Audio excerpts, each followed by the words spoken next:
എൻ്റെ കയ്യിലുള്ള കുറച്ച് അഗ്ലോണിമ കളക്ഷൻസ് ആണ് ഇതെല്ലാം. ഇതൊക്കെ ഒരു കൊല്ലമായിട്ടാണ് വാങ്ങിച്ചിട്ട്, പക്ഷേ ഒട്ടും ഹെൽത്ത് ഇല്ലാണ്ടൊക്കെ ആയിരുന്നു നിൽക്കുന്നുണ്ടായിരുന്നത്. ഇപ്പോഴാണ് ഒരു ഇത്തിരി ഉഷാറൊക്കെ വന്നത്. ഈ മഴ അങ്ങനെ കുറേ കിട്ടുന്നുണ്ടല്ലോ, ആ മഴ തുടങ്ങിയപ്പോഴാണ് ഇതൊക്കെ ഒന്നും ഉഷാറ് വെച്ച് നിൽക്കുന്നത്.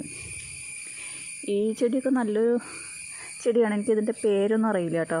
ഇതൊക്കെ നല്ല ഇത്തിരി വിലയുള്ള ടൈപ്പ് തന്നെയാണ്. അതിൻ്റെ ഈ ഗ്രേ കളർ മാറിയിട്ട് ഈ കളർ തന്നെ വരുന്ന ചെടിയാണെന്നൊക്കെയാണ് പറഞ്ഞത്. അറിയില്ല ഇനി എങ്ങനെയാണെന്ന്. പിന്നെ ഇതിൻ്റെ വെയിലും ഒക്കെ നോക്കി അനുസരിച്ചിരിക്കുമല്ലോ ഇതിൻ്റെ കളറ് ചേഞ്ച് ചെയ്യുന്നത്. ഞാനിപ്പോൾ തണലത്താണ് വെച്ചിരിക്കുന്നത്. ഇപ്പം ഞാൻ മഴ ആയതുകൊണ്ടൊക്കെ പുറത്തെടുത്ത് വെച്ചിരിക്കുകയാണ്. അപ്പോൾ കണ്ടോ, ഇതിന് കുറച്ചിങ്ങനെ വരുന്നുണ്ട് കേട്ടോ. ഇതിൻ്റെ ഓരോ കൂമ്പുകൾ കാണുന്നുണ്ട്. ഞാൻ വിചാരിച്ചു ഇതൊക്കെ പോയി കിട്ടിയതാണ്, പക്ഷേ ഇതൊക്കെ ഒരു കൊല്ലമായിട്ട് ഇങ്ങനെ തന്നെയാണ് ഇരിക്കുന്നത്. ഈ ഒരു വളർച്ചയില്ല. അത് ഇതിൻ്റെ ഒരു ലീഫൊക്കെ ഇങ്ങനെ വിട്ട് പോകുന്നുണ്ടായിരുന്നു. അപ്പോൾ ഞാൻ വിചാരിച്ചു ഇതൊക്കെ പോയി എന്നാണ് കേട്ടോ. പക്ഷേ ഇപ്പോൾ ഈ മഴ കൊണ്ടിട്ടാണ് തോന്നണത് പുതിയ ഇലകൾ വരുന്നുണ്ട് കേട്ടോ. എന്തായാലും അപ്പോൾ രക്ഷപ്പെട്ട് കിട്ടിയിട്ടുണ്ട്. പിന്നെ ഇതൊരു ചെറുത് ഈ വലിയ ഈ പ്ലാന്റ്സിന് പിടിപ്പിച്ചാൽ ഇത് പെട്ടെന്ന് നിറയണ ഒരു അഗ്ലോണിമയാണ് കേട്ടോ. ഇതിന് കുറേ തൈകളുണ്ടാവും. ഇപ്പോൾ ആ സൈസിൻ്റെ തന്നെയാണ് ഇതും, പക്ഷേ ഇതെന്തോ നന്നായിട്ട് വരുന്നുണ്ട്.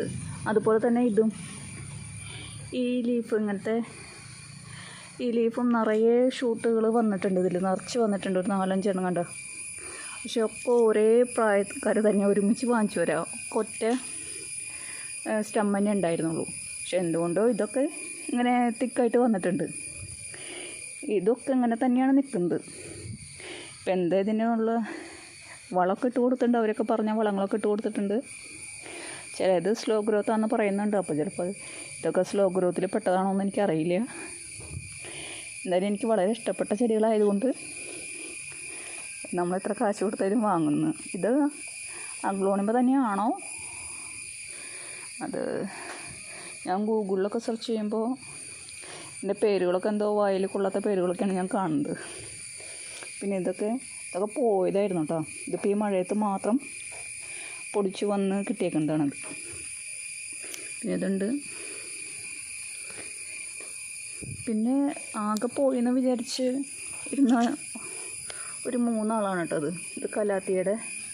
ഇതൊക്കെ പോയതായിരുന്നു. ഇപ്പോൾ ഈ ഇഞ്ചി പോലെ കുറച്ച് ഭാഗം ഉണ്ടല്ലോ ഇതിൻ്റെ, അവിടെ നിന്ന് ഇപ്പോൾ മഴയത്ത് എനിക്ക് ആകെ പിടിച്ച് കിട്ടിയേക്കുന്നുണ്ട് കേട്ടോ. അതെല്ലാം ആകെ പോയിന്ന് വിചാരിച്ചു. ഇതൊക്കെ ഇപ്പോൾ ഈ മഴയത്ത് പൊടിച്ച് വന്നേക്കുന്നതാണ്. ഇതെല്ലാം പോയതായിരുന്നു. അപ്പോൾ വെറുതെ ഇരുന്നോട്ടെ ചട്ടിയിൽ, വേണമെങ്കിൽ പിടിച്ചോട്ടെ എന്ന് വിചാരിച്ചിട്ട് അവിടെ മഴയത്ത് കൊണ്ട് വെച്ചു. പക്ഷെ എന്തോ പിടിച്ച് കിട്ടി, ഭാഗ്യമുണ്ട് എന്തായാലും. ഇതും കലാത്തിയുടെ ഒരു ചെടി തന്നെയാണ് കേട്ടോ. ഇപ്പം ഈ മഴയത്ത് വെക്കുന്നതുകൊണ്ട് ഗുണങ്ങളുണ്ട് എന്തായാലും. നമ്മൾ എത്ര വളങ്ങൾ വേറെ ഇട്ട് കൊടുത്താലും ഇവർക്ക് കുറച്ച് ഇങ്ങനെ കൂളിംഗ് ആയിട്ടിരിക്കുന്നതൊക്കെ നല്ല ഇഷ്ടമുള്ള ചെടികളാണല്ലോ. അപ്പോൾ എല്ലാവരുടെയും കേടായിട്ടൊക്കെ ഇരിക്കുന്നുണ്ടെങ്കിൽ, ചട്ടിയിലൊക്കെ കേടായിട്ടിരിക്കുന്നുണ്ടെങ്കിൽ ഇങ്ങനെയൊക്കെ കൊണ്ടുവയ്ക്കുകയാണെങ്കിൽ കുറേ രക്ഷപ്പെട്ട് കിട്ടും കേട്ടോ. ഇപ്പോൾ ഇതിൻ്റെ തന്നെ നമ്മളിപ്പോൾ പുറത്ത് ഈ മഴക്കാലമാകുമ്പോൾ പുറത്തൊക്കെ മണ്ണിൽ വെക്കുകയാണെങ്കിൽ കുറച്ചും കൂടെ വേഗം പിടിച്ച് കിട്ടുമെന്ന് തോന്നണം കേട്ടോ. അതിനുണ്ട് എൻ്റെ കളക്ഷൻസ്. ഇനി എനിക്ക് വൈറ്റും റെഡുമാണ് ഇനി എൻ്റെ ആഗ്രഹമുള്ളത്. പക്ഷേ അതിനൊക്കെ നല്ല വിലയാണ് പറയുന്നത്. അടുത്തതായിട്ട് എനിക്ക് വാങ്ങേണ്ട 2 ചെടികളാണ് അഗ്ലോണിമയുടെ റെഡ് ആൻഡ് വൈറ്റ്. അത് ഇവിടെ നഴ്സറികളിലൊക്കെ നല്ല വിലയാണ് പറയുന്നത്. ഓൺലൈനായിട്ട് വാങ്ങണോ ആണ് ചിന്തിച്ചിരിക്കുന്നത്. അപ്പോൾ എല്ലാവരും അഗ്ലോണിമ ഇഷ്ടപ്പെടുന്നവരൊക്കെ ഒന്ന് ചാനലൊക്കെ ഒന്ന് സബ്സ്ക്രൈബ് ചെയ്തോളൂ കേട്ടോ. പിന്നെ കുറച്ച് കോളിയേഴ്സിൻ്റെ കളക്ഷൻസ് ഉണ്ട്. അതൊക്കെ ഇപ്പോൾ മഴയത്ത് ഇങ്ങനെ തീരെ കളറല്ലാതെ നിൽക്കുകയാണ്. ഇപ്പോൾ ഈ അടുപ്പിച്ച് ഒടുക്കത്തെ മഴയല്ലേ, അതിൻ്റെയൊക്കെ പോട്ടി മിക്സും കാര്യങ്ങളൊക്കെ ഞാൻ പറഞ്ഞുതരാം കേട്ടോ. നിങ്ങൾക്ക് ആവശ്യമുള്ളവർക്ക് ഇതിൻ്റെ സ്റ്റമ്മൊക്കെ അയച്ചു തരുന്നതായിരിക്കും കേട്ടോ.